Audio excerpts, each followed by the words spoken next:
আগেকার ডাক্তারেরা ছিল না এত চিটার, হইলে জ্বর জারি লাগাইতো থার্মোমিটার।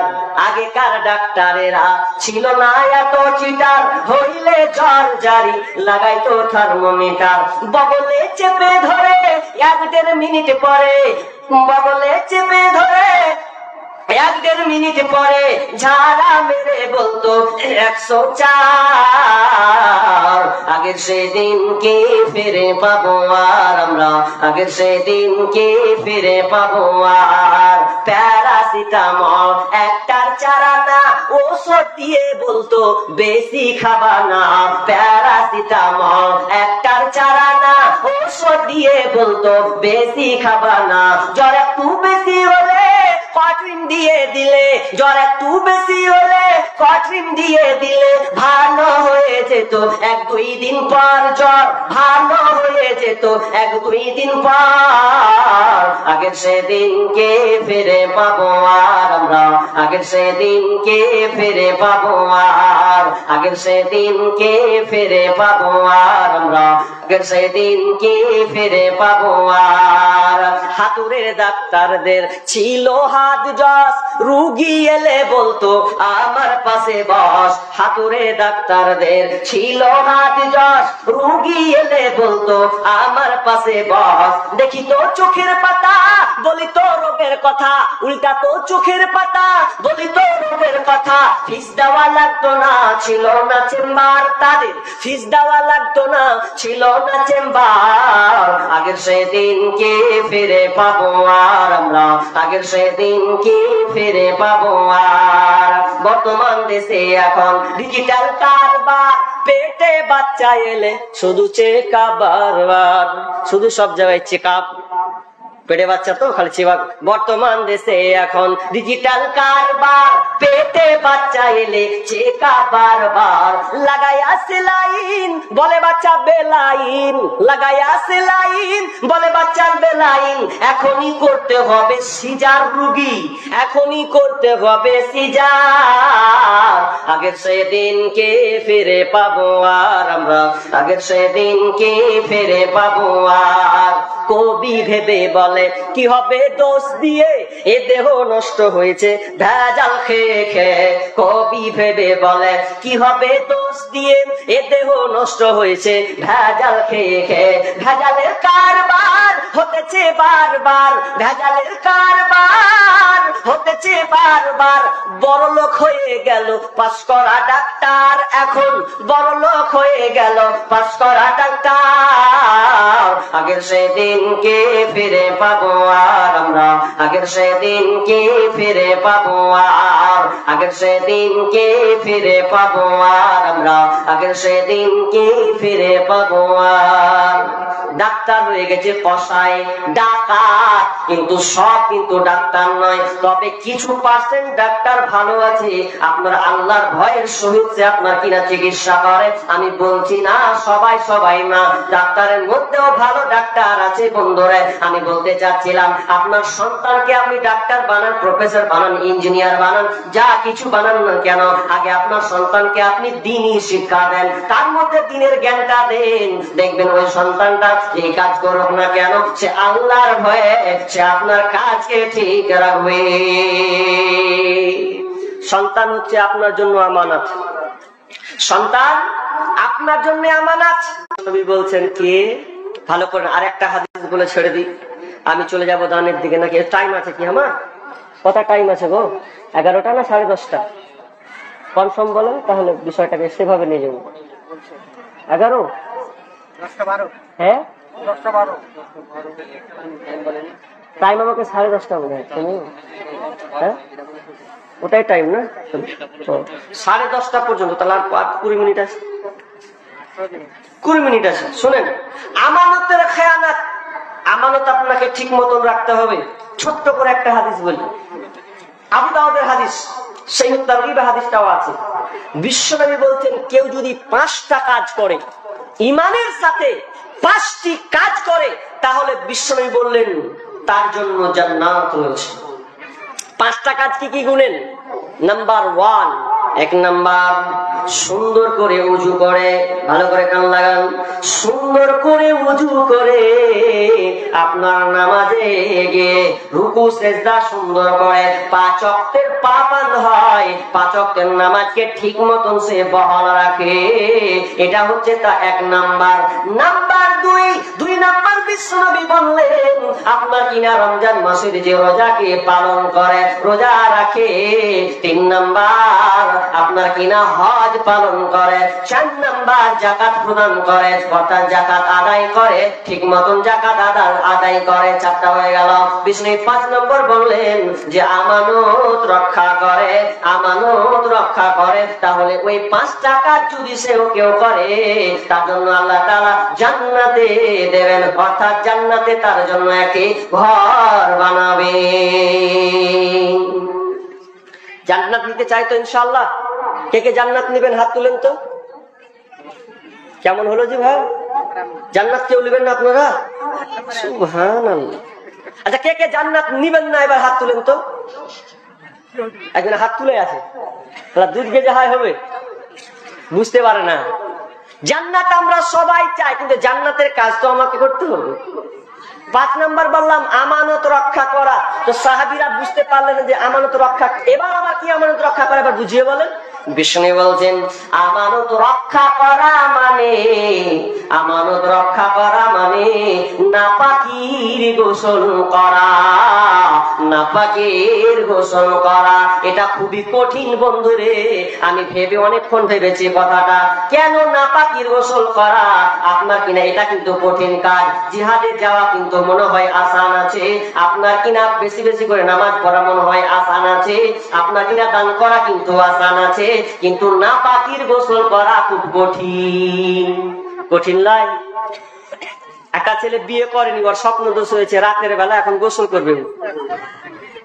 কারণ বাপ মা বলছে যে বেটা কিসের লেগে গোসল করছে রাত 1টার সময়। এই মনে মনে করছে আব্বা মা যে কি করবে, তাহলে গোসল করবো না। থাকা ফজরের নামাজও পড়লে না, নাপাক হয়ে গেছে ও। অনেক মেয়েদের ক্ষেত্রেও দেখা যায় যেটা মায়াদের একটা কিনা রোগ আল্লাহ দিয়েছেন, সেটা হচ্ছে মাসিক দিয়েছেন। আপনার কিনা আপনার মাসে মাস পিরিয়ড হয়। অনেক বোন কিন্তু এটাও ভুল কাজ করে, কারো 4 দিন, কারো 5 দিন, 6, 7, কিন্তু দেখলো 5 দিন আমার রাত 12টার সময় ভালো হয়েছে, কিংবা রাত 10টার সময় ভালো হলো। এখন দেখবেন ওই বোনটা লজ্জাতে গোসল করে না। কারণ যদি আমি এখন গোসল করতে যাই তাহলে তো বলবে যে কি ব্যাপার, কি কারণ সে গোসল করছে। নাপাকির গোসল কত কঠিন। যার কল আছে তো আরো ভেজাল, টিপ টিপ আর টিপবে তো একটা সময় কার কল টিপছে রে, লাইট মেরে হয়তো দেখবে যে কেটা ওটা। হ্যাঁ, যদি না থাকে কলও যদি না থাকে, তা পুকুর যদি জানতো আরো ভেজাল, কে একটা সময় পুকুরে নামলো রে। নাপাকির গোসল করা খুবই খাতারনাক বিষয়। স্বামী স্ত্রী আপনাদের মিলন হয়েছে নতুন নতুন, আহা কি আনন্দের মধ্যে আপনি ডুবে আছেন, অথচ আপনি নাপাককে পবিত্র হবেন এটা করতে আপনি চাচ্ছেন না। কেন করব না? লজ্জা লাগে, লজ্জা লাগে, লজ্জা লাগে। এই জন্য অনেক ভাই বোনকে দেবেন মাথায় আগে শ্যাম্পু জ্ঞান করে মেখে ছুঁয়ে দিয়েছে, তারপরে যা হয় হয়ে মাথায় শ্যাম্পু একদম জুতপাত করে। অনেকে আবার দেখবেন লজ্জাতে বাথরুম গিয়ে আগে বাম্পার করে সেটিং করলিছে, তারপর যাই হয় হবে। তার মানে এতটা ভয় করছে ও, কিন্তু বিষ্ণু বলছেন নাপাকির গোসল করা এটা যখন সে দায়িত্বের সঙ্গে পালন করবে তার জন্য জান্নাত, জান্নাত, জান্নাত, জান্নাতে ঘর আছে। কিন্তু বন্ধুরে আজকে এতটা লজ্জা। ভাই বোন তোমাকে বলি শোনো, লজ্জা তো তখন তোমাকে করা উচিত তুমি যে এখন বিবাহ করেছো। তুমি কি কোনোদিনও স্বামী স্ত্রী একত্রিত হয়ে তোমাদের মিলন ঘটবে না? তোমাকে লোক কি ভাববে? তোমাকে কি তোমাদেরকে ফেরেশতা ভাববে?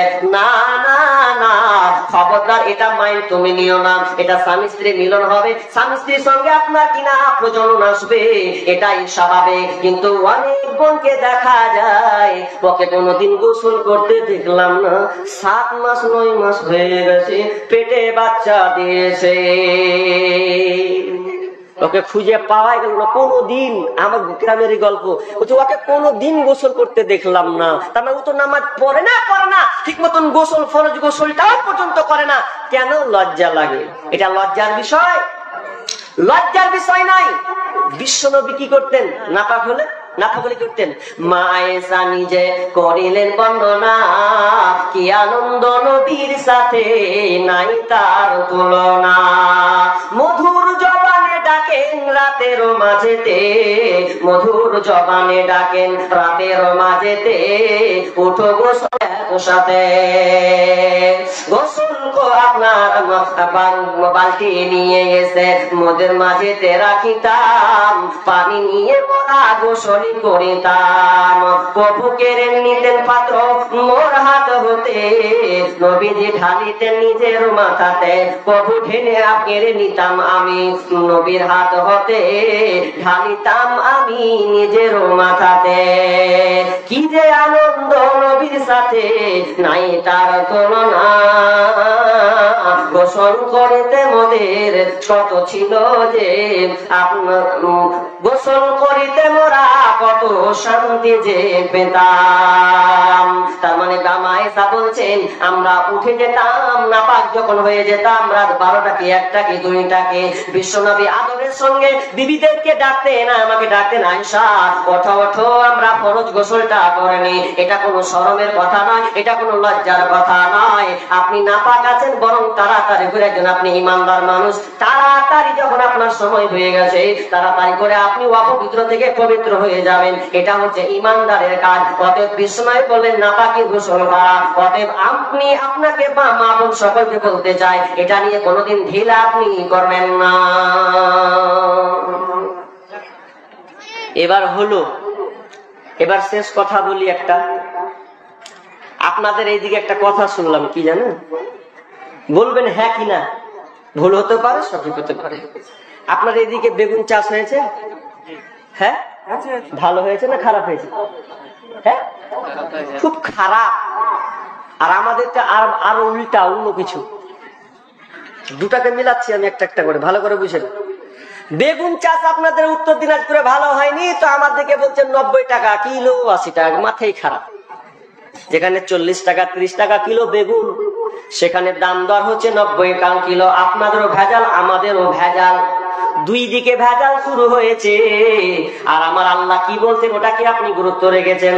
আল্লাহ বলছেন তোমরা কি করো, আমার আনফিকু আনফিকু, তোমরা দান করো, মিন তাইয়্যিবাতি মা কাসাবতুম ওয়া মিম্মা আখরাজনা লাকুম, তোমরা দান করো, আমি তোমাদেরকে তোমাদের উৎপন্ন ফসল থেকে তোমরা আল্লাহর রাস্তায় দান করো, তোমাদের ইনকাম সোর্স থেকে তোমরা আল্লাহর রাস্তায় দান করো, এবং তোমাদের জমিন থেকে যা আমি উৎপন্ন করি, জমিন থেকে যেটা তোমাদেরকে দিই, ওটা তো ওখান থেকে তোমরা আল্লাহর রাস্তায় খরচ করো। শুধু তাই নাই, আল্লাহ সুবহানাহু বলেন ওয়াল্লাযীনা ইয়াকনিজুনা আয-যাহাবা ওয়াল ফিদ্দাতা ওয়া লা ইউনফিকুনাহা ফি সাবিলিল্লাহি ফাবাশশিরহুম বিআযাবিন আলীম। আল্লাহ বলছেন যারা সোনা এবং চাঁদিকে এক অর্থাৎ অর্থ উপার্জন করে জমা রেখে দেয়, অর্থাৎ অর্থ সম্পদ টাকা কুড়ি ব্যালেন্স এগুলোকে জমা রেখে দেয়, আল্লাহ বলছেন তাদেরকে সুসংবাদ দাও, আযাবের সুসংবাদ, তাদেরকে কঠিন আযাবের সুসংবাদ তাদেরকে দিয়ে দাও। যারা কিনা আপনার অর্থ সম্পদকে আপনার কিনা জড়ো করে রাখে, জমা করে রাখে, চাইলে আর রাস্তায় খরচ করে না। আর আগের আয়াতটা বললাম, আল্লাহ যে আপনাদের জমিন থেকে উৎপন্ন দিচ্ছে ওটা আল্লাহ নিজে আপনাকে দিচ্ছে। অস্বীকার করার আছে আপনাদের? কে অস্বীকার করবেন যে আমি নিজে করছি? নিজে যদি করেন তো ঠেকালেন না কেন বেগুনটাকে? হাজি কত দিলেন সার, কত পানি, কত আপনার কিনা ঔষধ, তাই তো এত খরচ, ঠেকালেন না কেন? পারলেন না কেন? প্রত্যেক বছর তো পান, এখন কেন পারলেন না? কি ফল ছিল? আল্লাহ বলছেন পরীক্ষা পরীক্ষা, সব জমাচ্ছ। আর আমাদের মুর্শিদাবাদ সুতি থানা শামসেরগঞ্জ, দুই জায়গায় আমাদের বাড়ি। শামসেরগঞ্জের আপনারা নাম শুনেছেন ধানগড়া, এরকম প্রতাপগঞ্জ, যদি সোশ্যাল মিডিয়া দেখে থাকেন, নদীর ভাঙন আপনারা দেখেছেন তো? নদীর ভাঙন কেন হলো? শুধু বলছেন মাটি নরম, বাদ বাধা নেই। এই জন্য আমি ওখান থেকে ছোট থেকে বড় আমি জানি কেন, কি কারণ। হাদিস থেকে আপনাকে ব্যাখ্যা বুঝবে, হাদিস থেকে প্রমাণ করো আমি। এটা আমার বিষয়ে আলোচনাও আছে, নদীর ভাঙন কেন হলো। সব বলবে এটা সরকার টাকা মারছে, নদীর ভাঙন বাঁধে না এই জন্য। বন্ধুরে না না না, ওই জমিনগুলোতে আপনার কিনা চাষ হতো। জমিন ফ্রি আপনার কিনা আনলিমিটেড সরকারের পড়ে আছে। অনেকে কারো জমি ছিল কিন্তু ঠিক মতন চাষ করতো, কিন্তু আল্লাহ রাস্তায় ঠিক মতন তারা দান করতো না। শুধু তাই নয়, তারা আপনার কিনা ওখানে আপনার মদ খাওয়া হতো, ডিজে বাজতো, পিকনিক হতো, কেউ মানা করতো না। অথচ বিশ্ব বলছেন খাস কোনো মাস কোনো কাজ ফোন, হাদিসে তো আছে, হাদিসে আছে ইদা সারিবুল খামর ওয়াতাখাদুল বাইনাত ওয়া দারাবু বিল মাউযিব, যখন আপনার কিনা শরাব পান করবে, আপনার কিনা গান বাজনা হবে, নারীদেরকে মত্ত থাকবে, তখন ভূমি ধস হবে রে, ভূমি ধস হবে, ভূমিগুলোকে তলিয়ে নিয়ে চলে যাবে। তার মানে আমি ওখান থেকে বুঝলাম, ছোটবেলায় গামছা নিয়ে আপনার কিনা সাইকেল দিয়ে চলে যেতাম নদী গোসল করতে। কত দূর পর্যন্ত? তো 8 ঘন্টা পর্যন্ত খালি সাইকেল চালাচ্ছি রে বাপ, 8 ঘন্টা সাইকেল চালিয়েছি। এরপরেও খেয়ে আপনার বিরক্ত হয়ে গেছে রোদের জ্বালা। এখন দেখছি আপনার কিনা বিঘা বিঘা বিঘা বিঘা, কত 8 ঘন্টা লাগবে না, শুধু রোডের খালি এরকম করছি রে, তো পানিতে থই থই থই করছে, বিঘা বিঘা জমি নষ্ট হয়েছে। ওই লোকগুলোকে বলা হয়েছিল কার জমি, তো কিভাবে করছো? বলছে আমার বাপের জমি চাষ করছি, খাবো আমি। এখন বলছি খা, তোর বাপকে নিয়ে খা, তুই খা, দেখি জমিকে তুই আটকাতে পারলি না কেন? বাহাদুর করিয়েন না, কোটিপতি টাকার মালিক। বিঘা বিঘা আপনার জমি আপনি আল্লাহ রাস্তায় দান করছেন না, বখিলিতি করছেন। বখিলিতি আপনার, বখিলি করা আপনার যেদিন বুঝিয়ে দেবে, আল্লাহ হারে হারে টের করে দেবে, সেদিন আপনি বুঝতে পারবেন দান করতেই হবে। যদি আপনার ফসল ভালো করতে চান, যদি আপনার জমিনকে সুন্দর করতে চান, তাহলে যে আল্লাহ আপনাকে প্রতিশ্রুতি দিয়েছে তুমি দান করো, আমি আল্লাহ তোমাকে দেব, এই প্রতিশ্রুতির মধ্যে আপনাকে থাকতে হবে। তবে আমরা দান করছি না। আলেম ওলামা মুর্শিদাবাদ থেকে ডাকছে আর বলছে 8 ঘন্টা আলোচনা করেন, খালি দানের ব্যাপারে বলেন, চান যেমন করে পারেন, যত একদম ছন্দ পারেন করেন, কিন্তু আমাদের মন গলছে না। মন গলবে কি করে? আপনি দুনিয়ার মাতোয়ারা হয়ে আছেন। দান করতে শিখুন ভাই। এরকম একটা লোক আমি দেখতে চাই। সুবহানাল্লাহ, কি এটা? মা বাবার জন্য সোনার তাবিজ, এটা সুবহানাল্লাহ। মাদ্রাসায় আল্লাহ জায়গা একদিক বেঁচেছে, আল্লাহ তোমার মাদ্রাসায় এই সোনাটা আল্লাহ দিয়েছে কি কি কিসের? মা বাবার জন্য, মা বাবার জন্য। আল্লাহুম্মা সাল্লি আলাইহি আল্লাহুম্মা বারিক আলাইহি হায়াকালা বারাকাল্লাহ। আল্লাহ তুমি দানকে কবুল করে নাও, যে উদ্দেশ্যে দিচ্ছে আল্লাহ আশা পূর্ণ করো। কানে শুনলাম মা বাপের জন্য দিয়েছি আল্লাহ রাব্বুল আলামিন, আমি গুনাহগার বান্দা, আল্লাহ তুমি ওই মা বাপকে আল্লাহ তুমি ক্ষমা করো, আল্লাহ কবরকে প্রশস্ত করে দাও, আল্লাহ তার জন্য জান্নাতে বিছানা বিছিয়ে দাও। আমিন সুম্মা আমিন। আমি একটা 10,000 টাকার দাবি করেছিলাম গো, পাবো কিনা? হ্যাঁ পাবো। 10,000 টাকা একটা লোক বলেন তো ভাই, এরকম দাতা আছেন? ইনশাআল্লাহ তার জন্য আমি প্রাণ খুলে দোয়া করব। মাদ্রাসার জলসা আপনার জন্য এটা সুযোগ, এটা আমি চাইছি না, আল্লাহ আমার মাধ্যমে চাইছেন, আল্লাহ চাইছেন, আমার মাধ্যমে চাইছেন। বলবেন মৌলবি এটা কি করে হয়? আল্লাহর মাধ্যমে। আসিরউদ্দিন 2000 টাকা, কালাম মামা 5000, আকবর আলী 2500 টাকা। তো এরা কে? আল্লাহ রে, কি ভুল করলু। 25,000 টাকা নেমে টেমে বলতো যে ভালো করে দেখে, কহেননি কি হাল হতো আমার। আকবর আলী তিনি 25,000 টাকা দিয়েছেন। ওনারা কি এখানকার নাকি কমিটি? আপনারা লিখা পাঠিয়ে দিলেন, মানে সন্তুষ্ট হয়ে গেছেন নাকি? হ্যাঁ হ্যাঁ দিলেন। আসিরউদ্দিনটাকে কহেন তো, আসিরউদ্দিনটাকে বলেন, এটা কি? এটা কই উনি আছেন কি? নাই, তা কি করে হবে? নিয়ে আসতে হতো, একটু দেখতাম, একটা দান পেয়েছি মাশাআল্লাহ, দেখা করতাম ভাই। আমি একটা মুসাফির মানুষ, অন্তত দেখা তো করতাম আপনার সঙ্গে জায়গা। তিনি 25,000 টাকা রব্বুল আলামিন 25,000 টাকা দিয়েছেন আকবর আলী আমার আব্বার নামে। ও বাপজি, বাপজি, ও বাপজি আপনার কিনা মাদ্রাসায় দিয়েছেন 25,000 টাকা। রব্বুল আলামিন যে নিয়েতে দিয়েছে, যে খালাসে দিয়েছে, আল্লাহ তুমি দানকে তুমি নেকিতে পরিপূর্ণ করো, আল্লাহ তার রুজি রোজগারে বরকত দিও, বালা মুসিবত দূর করে দিও। রব্বুল আলামিন যতদিন থাকবে সহি সালামতে রাখিও, আল্লাহ তার গুনাহ খাতাকে আল্লাহ তুমি ক্ষমা করে দাও। রব্বুল আলামিন জীবনে যতদিন থাকবে ইমানের সহিত যেন থাকতে পারে, আল্লাহ তুমি তা তৌফিক দান করো, আমিন সুম্মা আমিন। আরেকজন ভাই দিয়েছেন আপনার কিনা 5,000 টাকা, কালাম মামা, আল্লাহ দান কেলা তুমি কবুল করে নাও। আরেকজন দিয়েছেন আকবর আলী, আপনার 25,000 তাসির 2,000 টাকা, আল্লাহ দান কেলা কবুল করে নাও। যে উদ্দেশ্যে দিয়েছে আল্লাহ তুমি আশা পূর্ণ করে দাও, আমিন সুম্মা আমিন।